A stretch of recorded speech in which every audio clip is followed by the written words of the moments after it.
Hello students, उम्मीद है कि आप सब स्वस्थ हैं। बच्चों, आज हम आपके हिंदी पाठ्य पुस्तक के व्याकरण भाग से प्रथम अध्याय को पढ़ने जा रहे हैं।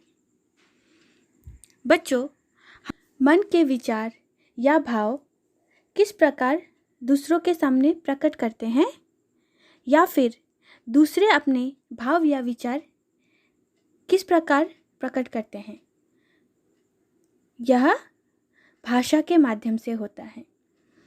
हम भाषा के माध्यम से किसी को कुछ कहते हैं और दूसरा जो कुछ भी कहता है उसे समझने के लिए भी हम भाषा का ही प्रयोग करते हैं।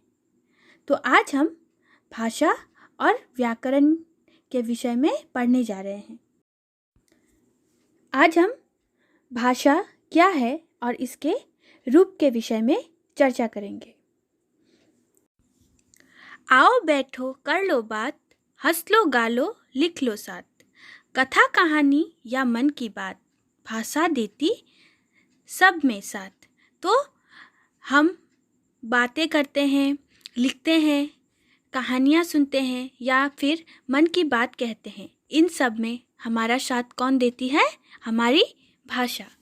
आप अपने पुस्तक में देख सकते हैं, यहाँ पर एक चित्र दिया गया है।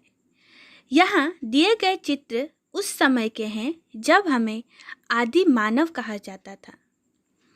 उस समय मनुष्य को ठीक से बोलना नहीं आता था, इसलिए वह इशारों से अपनी बात दूसरों को समझाता था।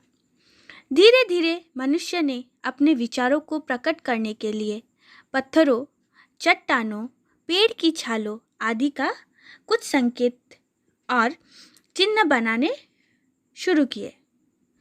बाद में इन्हीं संकेतों और चिन्हों से भाषा का जन्म हुआ। धीरे धीरे मनुष्य का विकास हुआ है और भाषा का विकास भी होने में बहुत लंबा समय लगा है। पहले वर्ण का आविष्कार हुआ, वर्ण मिलकर शब्द बने, शब्द से वाक्य, फिर भाषा बनी। फिर कागज़ और छापे खाने यानी कि प्रेस के आविष्कार ने भाषा के विकास को व्यवस्थित रूप दे दिया। इस तरह भाषा का क्रमिक विकास हुआ है, यानी कि एक एक करके भाषा का विकास बढ़ते गया है।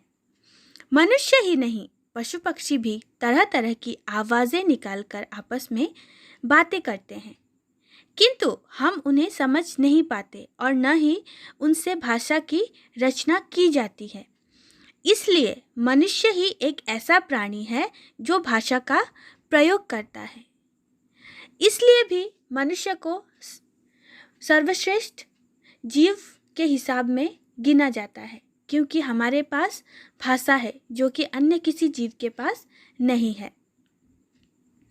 तो बच्चों, अपने विचार एक दूसरे तक पहुंचाने के माध्यम को ही भाषा कहते हैं, या फिर आप कह सकते हैं कि भाषा वह माध्यम है जिसके द्वारा हम अपने मन के भाव या विचार दूसरों के समक्ष प्रकट करते हैं और दूसरा जो भी कहता है उसे समझ सकते हैं।